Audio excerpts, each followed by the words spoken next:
The Blight. How will you end it? Is that all? It is surrounded by an ocean of darkspawn. How will you reach it? If you reach it, how will you slay it? You say you are a Grey Warden. I have heard stories of this order. Great strategists and peerless warriors. That is what we hear of the Wardens. So far, I am not impressed. Will you make that excuse to the Archdemon, or the victims it claims in the meantime?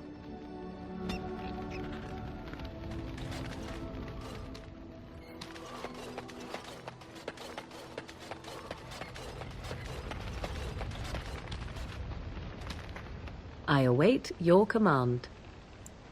We are in camp, so 'tis as good a time as any. I await your command.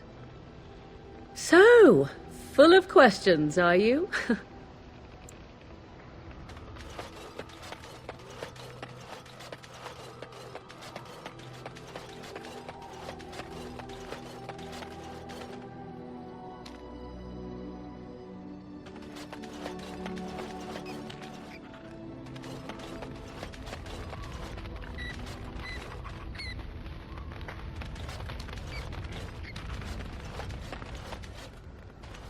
Here I am. Oh, this should be good. Go ahead. Well, the Crows would have you believe that it is an involved process that takes years of training. The sort that tests both your resolve and your endurance. You survive that process and maybe, just maybe, you're good enough to start being considered one of them. But quite frankly, the truth is that all it requires is a desire to kill people for a living. It's surprising how well one can do in such a field.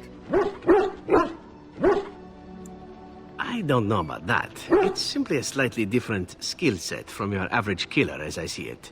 An assassin simply specializes in striking from stealth, and in maximizing that first attack to be as lethal as possible. Debilitate your foe, either by poison or by crippling their limbs, makes any follow-up combat you need to engage in that much simpler. See? Getting paid for the act is beside the point. An assassin is more a tactical choice than a lifestyle.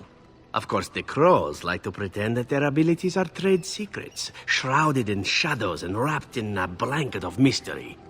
So let's just keep this between you and me, shall we? Here I am. Oh, this should be good. Go ahead.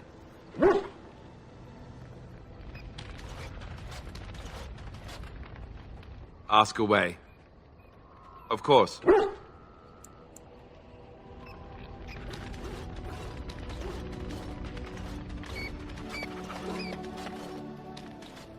I must ask, what does being a Grey Warden mean to you?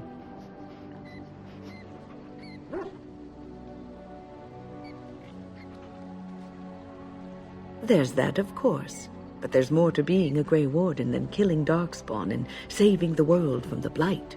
Ultimately, being a Grey Warden is about serving others, about serving all people, whether elves or dwarves or men.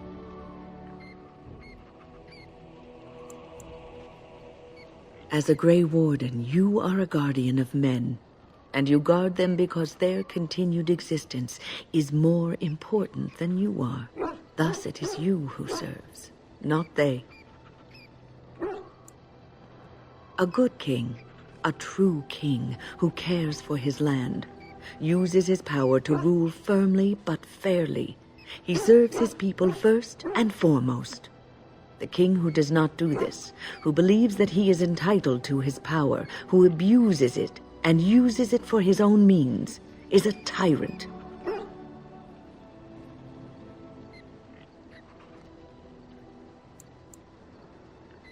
If you live apart from others, and your actions affect only you, then you may do as you wish.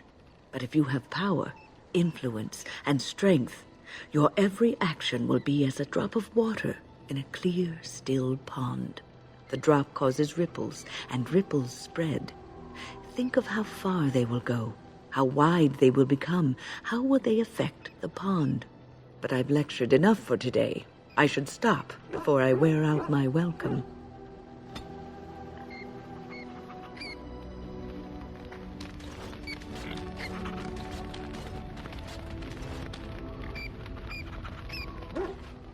Well, aren't you sweet and attentive? Of course. Yes, a little better. Time heals all wounds, so they say. Scars remain, but they are just colors in the painting that is my life, no? Yes, that is what I'm saying. I wish things had happened differently, but knowing her and knowing me, I don't think it could have. We had good times, though, and I look back on those fondly. Whatever happened after will never change the truth of the past. Yes, once, a long time ago. She was a worldly woman and there was so much she knew and was willing to share with me. I would have done anything for her once.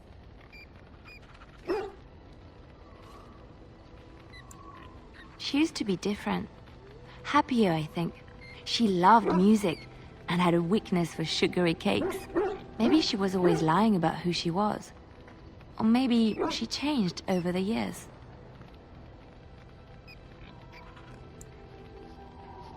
I do. And I probably always will. I will just move on. And I think I have. You are how she used to be years ago. A joy to be around, a constant companion and a listening ear in times of need. My dearest one, I think that day has already come and gone. I have never regretted leaving Orlais. I do not regret any of the pain, the anger, the loneliness, because it brought me to you. And I love you. It's so wonderful to say that to someone again. But people are starting to look at me strangely. We will speak of this again, I promise.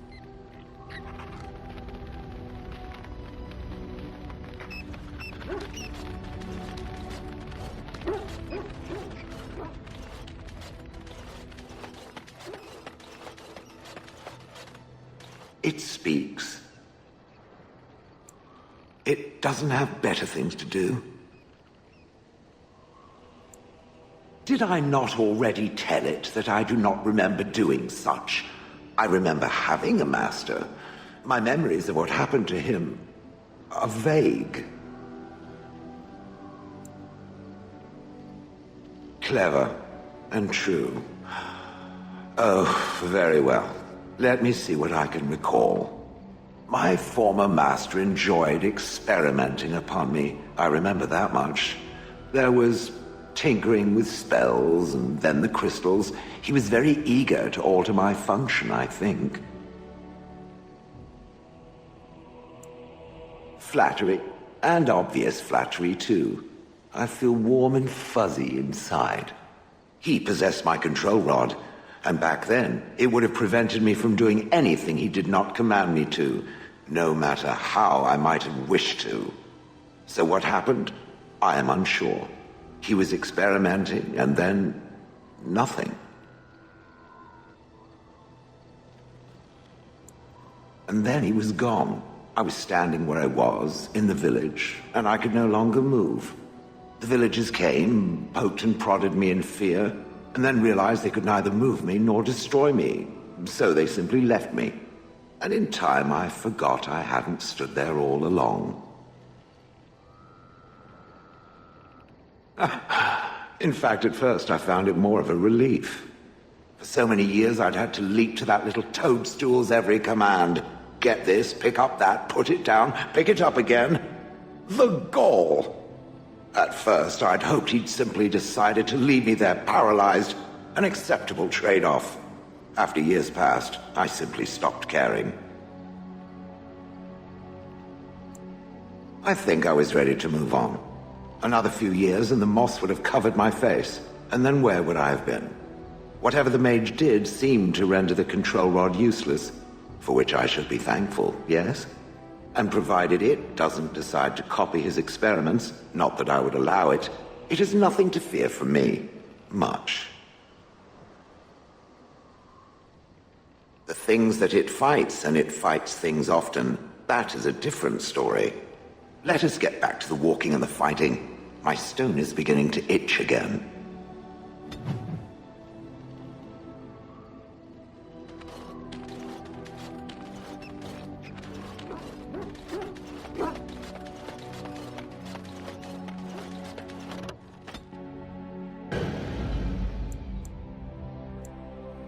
indeed. Indeed. Yes.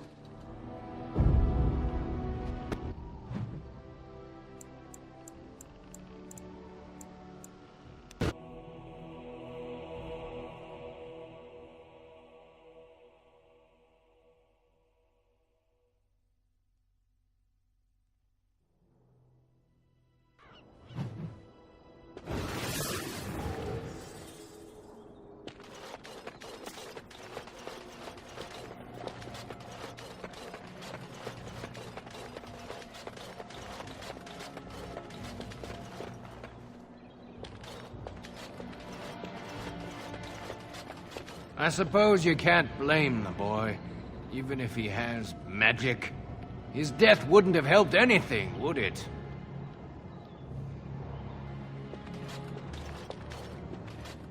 There's a lot of work to do if we're to be ready to fight Darkspawn now.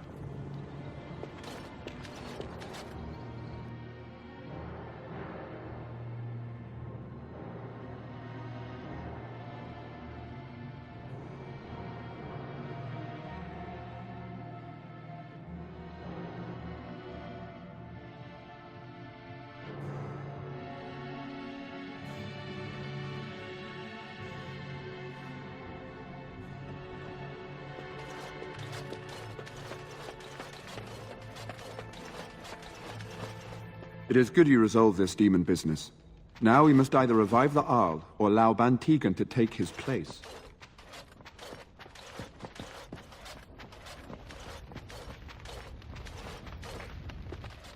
You return. Might you have news? Unchanged, I'm afraid. We've tried more magical healing, but nothing works. As time passes, I become more and more convinced the urn might be our only hope. You have? Wonderful. Let us go at once to Eamon's side and see if the urn's healing powers live up to their reputation.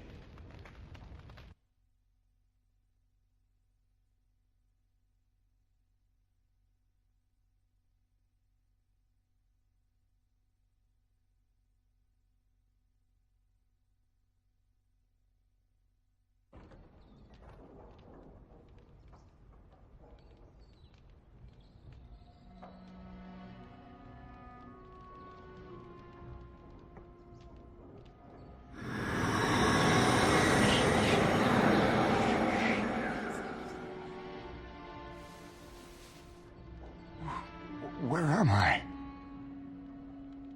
Be calm, brother. You have been deathly ill for a very long time. Do you remember nothing? Tegan? What are you doing here? Where is Isolde? I am here, my husband. And Connor? Where is my boy? Where is our son? He lives, though many others are dead. There is much to tell you, husband. Dead? Then it was not a dream. Much has happened since you fell ill, brother. Some of it will not be easy for you to hear. Then tell me. I wish to hear all of it.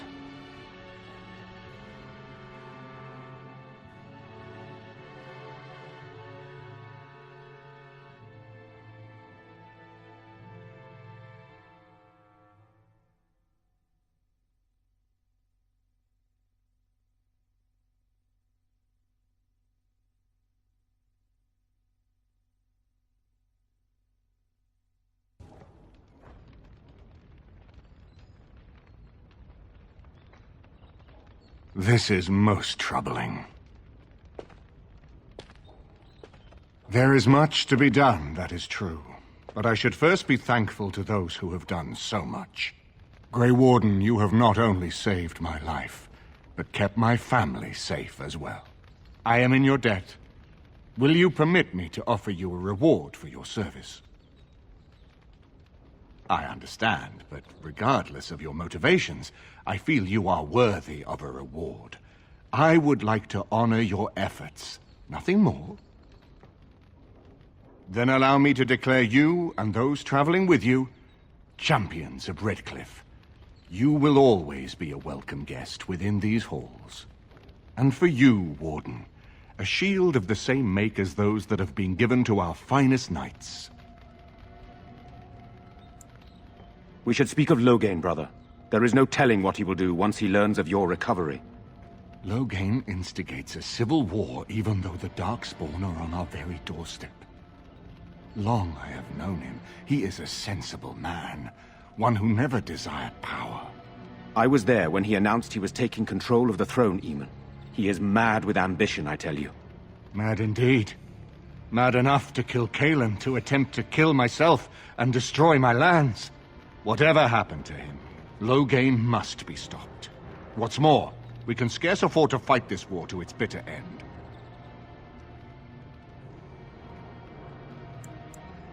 We have no time to wage a campaign against him. Someone must surrender if Ferelden is to have any chance at fighting the Darkspawn.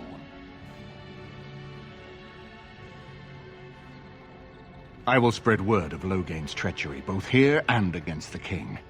But it will be but a claim made without proof. Those claims will give Loghain's allies pause, but we must combine it with a challenge Loghain cannot ignore. We need someone with a stronger claim to the throne than Loghain's daughter, the Queen.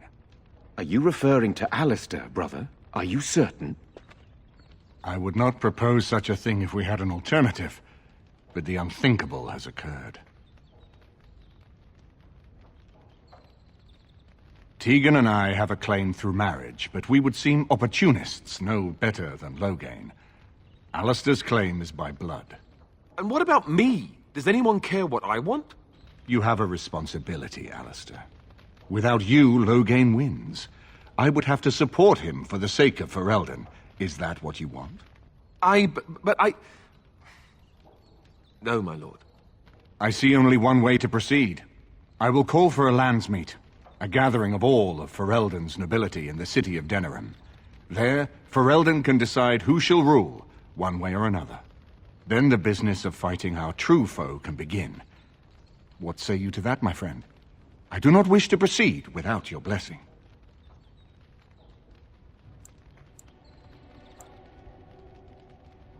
Why do you think he had me poisoned?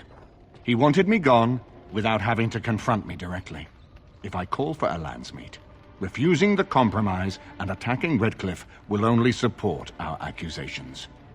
I'm sure he'd rather I died from the poison. Had the demon not interfered, that's exactly what would have happened.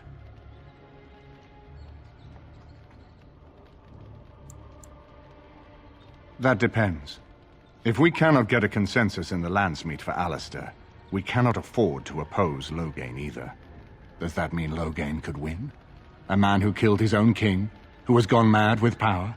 Perhaps. We must see that he does not. You have already found allies, but we need those to fight Darkspawn. I truly believe the landsmeet is our best option.